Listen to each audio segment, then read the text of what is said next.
Hi guys, welcome to Hack Perception. We are here today to take our first step of our journey with you. I've got the pleasure of being joined by Roger Gracie Black Belt, Yogi, the Journey podcast founder, and all-round spiritual dude, Mr. Nic Gabriel. Some of you may know as Nic Gabriel. Welcome, Nic. Thank you for being here today and to support the launch of Hack Perception. Thanks for having me, buddy. Appreciate it. It's really awesome that you're here. We've got quite a bit we'd like to talk to you about. We're going to kick off in a kind of familiar way, the way I've kind of knew you first, which was through Jujitsu. I want to talk a little bit about Jujitsu. We're going to move on to some slightly more unusual things. We're going to talk a little bit about spirituality. I understand that you've worked with Ayahuasca in the past. I want to talk to you about that. From then on, we want to have a look at yoga, general well-being, some kind of life stuff, life perspectives, and then just get a kind of feel for, you know, what you're working on, what projects you're doing, Sure, and man. you know, where you're at. Let's do it. So let's kick off. First thing, the Black Belt Blueprint. Can you tell me about that? Can you tell me about your book? Yes, I can. It's basically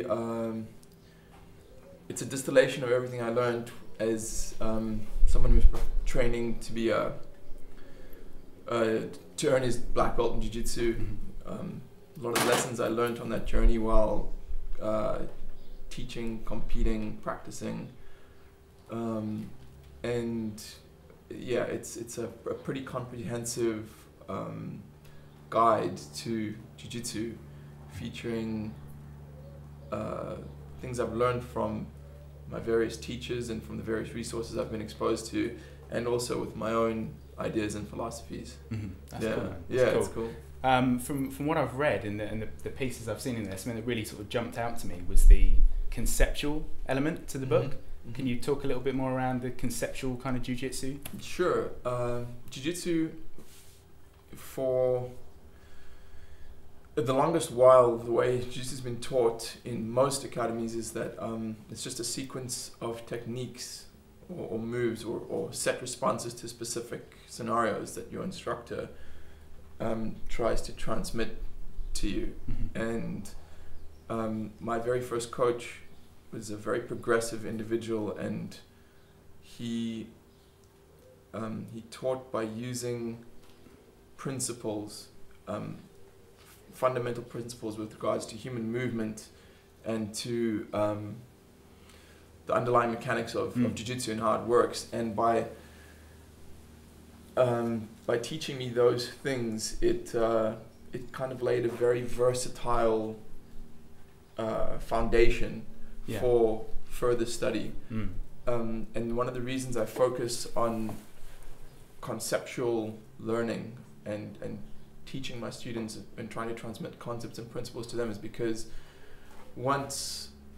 not only is it more suitable to the way my mind works and helps me teach in a more appropriate way, but also I just find it's easier to, I always use that maxim: if you teach a man, if you give a man a fish, you feed him for a day. If you teach him to fish, you feed him for a lifetime. And that's the perfect analogy for conceptual versus technical approaches to Jiu-Jitsu, because if I give you a technique, I'm giving you a fish. I'm giving you like one specific response to a scenario. Whereas if I'm giving you an underlying understanding of why you are doing a specific thing and how to respond generally, then I'm basically teaching you to fish. I'm helping you become your own best teacher. And but one of the things that it's a good friend of mine, Kit Dale, who's one of the best conceptual teachers in the world. He is very devoted to conceptual teaching, and he actually doesn't believe in drilling techniques and learning techniques. None at all, no drill. No, not at all. In fact, he's adamantly against it. Whereas I actually believe that drilling techniques is very valid, and I do that myself a lot.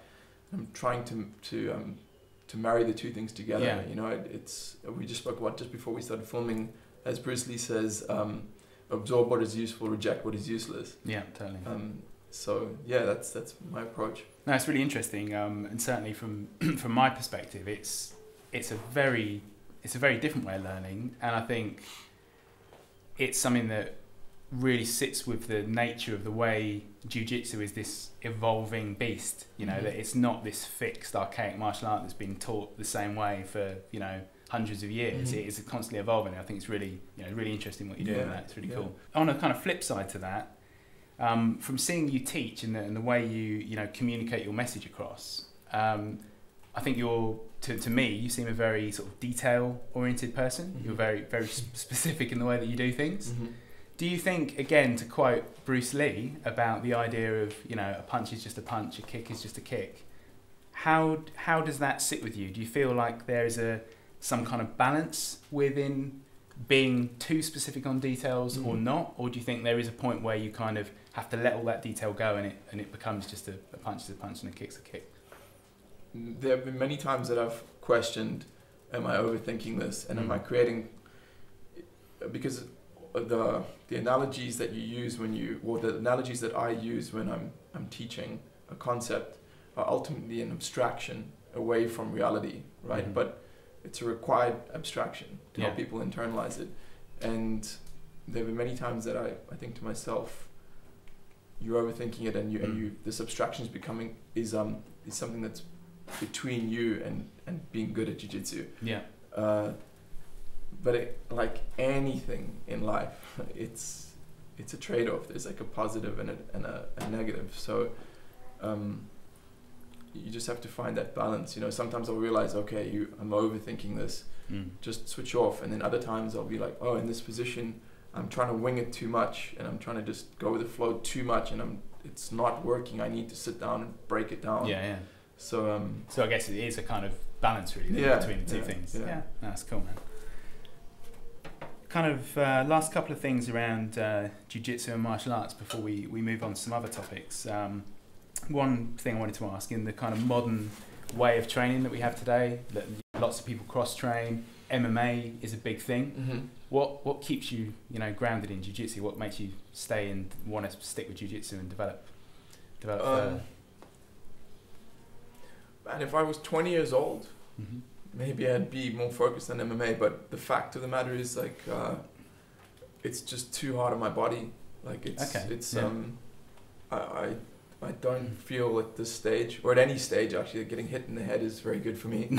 I need my brain for what I'm doing with my life. I was training MMA a couple of years back, and I'd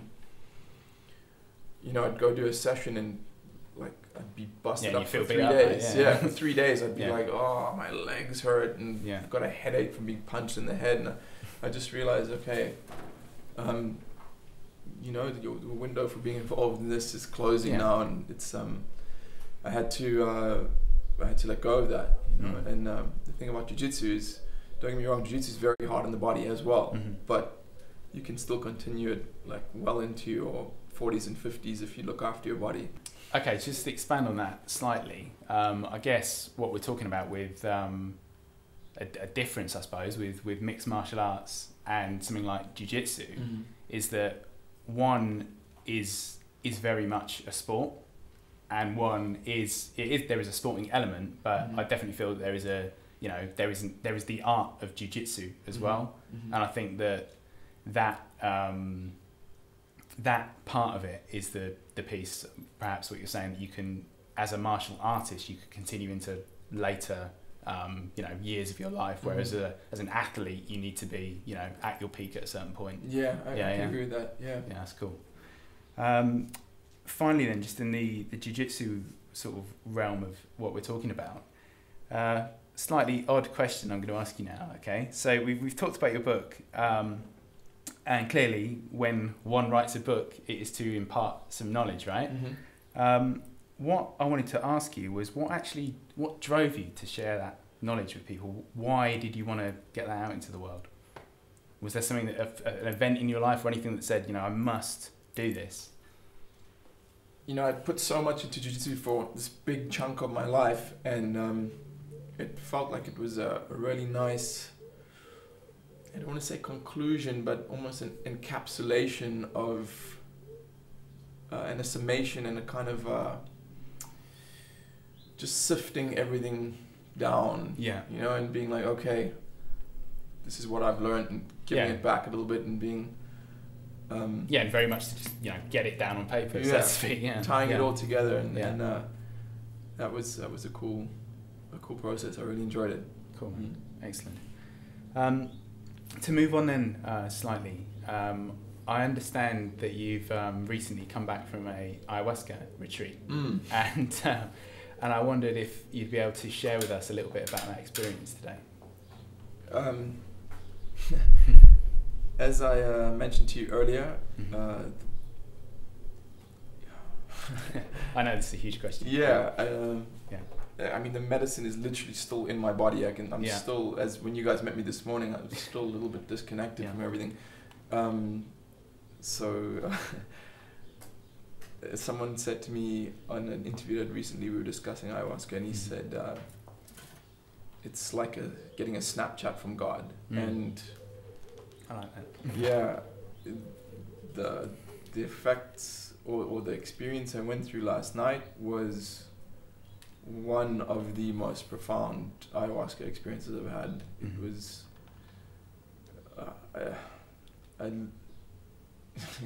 it took me from being on my knees looking at all the ugly, horrible things I've done and seeing the worst parts of myself, to showing me what it's like to be a god. Wow. And the intensity of that experience is just were there any specific kind of for this time around, were there any specific insights that you felt that you hadn't had before, or it showed you something different this time? Or was it more of the same? Was it more just reinforcing what you already know? I would say there was some new knowledge and also different perspectives on previous revelations. One of the things I felt that is very important to share with the world is how life, I've said it many times before, but life is such a gift, and this is such a complex, powerful game, and we are all so privileged to be playing it. Like, life is a gift. It's a powerful, powerful experience that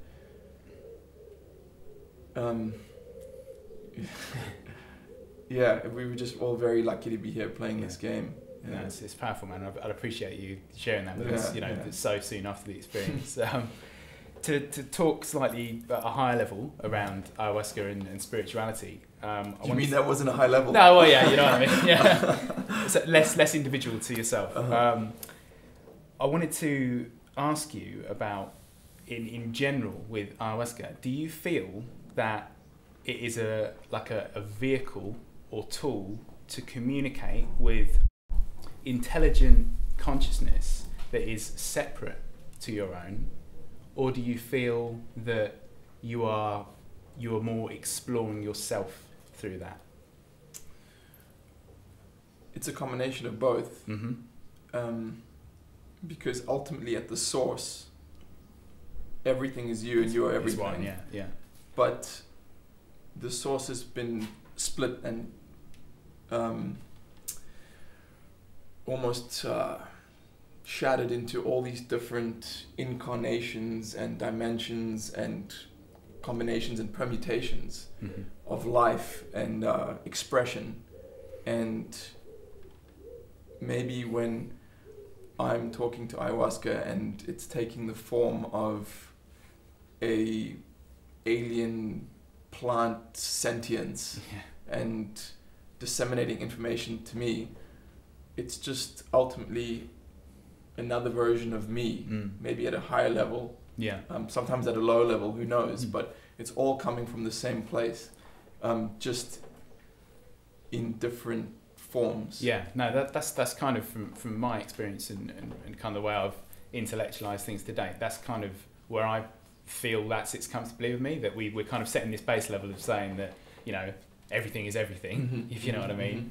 But the thing I'm trying to sort of get at a little bit more is if you've heard of accounts of like Terence McKenna, for example, or others who very specifically talk about things like DMT beings, that people talk about Mother Ayahuasca, they talk about these things, and are you saying that ultimately these things are just pieces of ourselves that are manifested through the tool of ayahuasca or the framework of ayahuasca, or are they themselves separate entities, literally separate things within this space? I understand your question, and again, the answer is both. Yeah. Sometimes you are communicating with your higher self, an aspect of yourself that was hidden or repressed or that you didn't know about, and sometimes it's a consciousness or an entity outside of yourself. But ultimately, if you trace those things back and you go back to the source of everything, you know what I mean? It's all just the same thing. Yeah. No, that's cool. And that's all part of the illusion, is the illusion of separation. But it's a very powerful part of it. Yeah. You know, we all have egos for a reason. It's because sources are wanting to play this game and experience everything, and it can't do that if it's just in one single unit. Yeah, it almost needs to separate itself out to experience itself. Yes, exactly. Yeah. That's exactly it. Nice. Yeah, and so maybe some, like if you think of where we are as human beings, we are playing a certain game, and perhaps, I mean, I've heard it said that a human life is something very difficult to attain, so maybe it's a very high level of the game that you have to incarnate as a rock, or I don't know, like a very low level intelligence on another planet, and go through all these lifetimes to get to being human, right? But maybe some of the entities that you encounter on ayahuasca are just further along in the game, right? At high incarnations and closer to returning to the source. So that kind of leads me on to something else, actually. Do you feel that there is a kind of evolutionary path for the human consciousness, which is perhaps what you're kind of connecting with in these experiences, that they could, one, I suppose, adaptation of what the visions are potentially at more advanced levels of human consciousness? Without question. Yeah, without question. One of the things I can't stop thinking about, I don't know why, it's been on my mind for a few weeks now. It's a little bit of a segue, but it might help illustrate my point, and that is that I was told that human beings, we are actually of very average intelligence, relatively speaking, in this universe. And the reason for that is because we are on a planet that is that is orbiting a very average star, right? And that star is the limitation of our intelligences and our abilities. And there are certain life-supporting planets orbiting much bigger, more powerful stars, where the inhabitants of those planets have much higher capabilities. And perhaps, I've heard it, this is something I've thought about for a long time, perhaps we are evolving to get there, and perhaps they are coming to play this game by going back really the other way. Yeah, it's really very interesting. Something I've had on my mind for a long time. That's really cool. Finally, I guess in this section of our interview, that experience that you have within these states, and it could, we're talking about ayahuasca, it could be other meditative states, it could be other things. When you connect with that consciousness, if we call it that, do you feel that after that experience there is a sense of still being attached to that, or do you feel that it's only through those experiences which you feel connected to it? It's definitely the former. It's with regard to ayahuasca specifically. They say that once the medicine's in you, it's in you forever. It apparently, one of my shamans, that's pretty cool to be able to say one of my shamans. Yeah, one of your many, yeah. She says that it actually alters your DNA. Apparently, from my very limited understanding of genetics and physiology and biology, there are latent parts of our DNA, and in genetics, for a long time they believed that it was actually just junk DNA. Wow. But apparently ayahuasca and entheogens reactivate these latent parts, and can definitely believe that because, yeah, I know like since I've started drinking ayahuasca, I've definitely been different. And do you feel it physically as well? Do you actually feel physically different? Yeah. That's really interesting. Yeah. That's really cool. Yeah. This is something that I'd love to spend, huge amounts of time talking to you about. For the purposes today, I just want to say thanks for sharing that. That was really cool. Thanks, really interesting insights, man. Really, really interesting. I'm going to move it on slightly now to talk about something else that I know is kind of close to your heart and something that you that I kind of found about, I guess, through seeing you teach at some Jujitsu seminars, and that's this kind of the link between yoga and Jujitsu. Could you talk a little bit about that for me? Yeah, so I think maybe a better way or a way that might be easier for me to explain it is to talk about the link between yoga and everything. Go for it. Yeah. So I've heard different definitions of what yoga is. Sometimes it's I've been told that it means union, right? And that is again the union of the individual with the divine.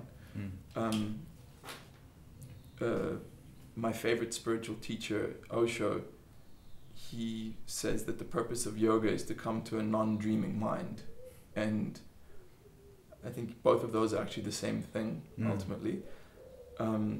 So from I guess the word spiritual is the best one I can use. From the spiritual aspect, like in Jujitsu, when you are in the flow and not living in the pictures and words in your head, you've come to a non-dreaming mind. And it's the same with yoga, and it's the same with working as a mechanic on a motorbike or harvesting a crop or whatever it is. Like once you get to that point beyond the mind, that's yoga, that's union, right? And I guess that's where the link comes in, right? Yeah, so it's kind of almost like that kind of concept, very similar to that Zen concept, Zen concept of no mind. It's just pure action almost, without the thought of, without human thought, if we like. Yeah, exactly. No, that's really interesting. So in terms of yoga and what it means to you, you've kind of preempted my second question about this, which was going to sort of say, what is your balance of yoga? In that, most people are aware of yoga as a physical activity that can promote health and well-being and flexibility and other things. But I think we both know that yoga is a much wider practice. What are your aims in yoga? Where do you want to take yoga, and how far do you want to go with it? Man, I want to turn into white light. For me, it's just yoga is predominantly for the body. Like for my body, it just years of incorrect conditioning training and doing jiu-jitsu without stretching afterwards and lifting too many weights and things like that really created a lot of imbalances in my physique. And the physical aspect of yoga, the asanas and the vinyasas and the part that most people know of being yoga, which is like the classes you see and all the classes you attend, I find is an incredibly sophisticated technology for being able to diagnose, treat, and strengthen the body. So much so that the analogy I use is, I was talking to a woman the other day, and she was saying how she's really loving the gym, and she's running on the treadmill and doing the circuit and everything. And I just, I was very happy to hear that she was starting to be physical and active. And I don't look down on anyone who's trying to improve their physical vehicle using whatever way possible, but the way what I said to her is, she didn't know much about yoga, she was asking me about it. I said, comparing the average fitness regime or gym workout with yoga is like comparing a water pistol to an AK-47. it's not even. It's know what I mean? The same ballpark. It's not even in the same ballpark. Yeah. In yoga, like, I mean, I've heard some interesting theories on yoga. One of them was, the most interesting one was that it was a technology that was brought to Earth by a higher level consciousness or an alien species. Another one is that over thousands of years, it came about as a result of people watching animals and mimicking their stretching and their movements. Yeah. I don't know which of those is true. They might both be true, but either way, that's an interesting way to think about it. Yeah. And I'm definitely I'm very convinced that it's because there was another theory which and that is that yoga is simply an extrapolation of gymnastics that the British Army brought to India during colonization, right? Yeah. And I just laugh when I hear that because. Well, yeah, that sounds very much stuck in the physical sense, doesn't it? You know, it's yoga, as we said, is a much bigger practice than that. Yeah. So, but even the physical aspect of it is, I mean, you could take that so far. Yeah. You could develop so deeply on just that level, even if you didn't look at the breathing techniques or the meditative techniques or the lifestyle adjustments or lifestyle paths that they recommend you go on, even if you just practiced the physical yoga. Yeah. I mean, it's so powerful on its own. No, that's really interesting. Do you see that you're going to develop with your Jiu-Jitsu and the way you communicate Jiu-Jitsu and teach Jiu-Jitsu? Do you see yoga becoming, more and more part of how you teach Jiu-Jitsu? Yeah, it already is. Yeah, it already is. It's spoke about with you earlier. It's they're converging. And as I said earlier, I think of Jiu-Jitsu as combat yoga. Yeah, it's an interesting It's just doing yoga in a combative context against someone else. Yeah. And especially with the breathing, like I find like it's just all leading to the same thing. Yeah. Yeah. That's really cool. Yeah.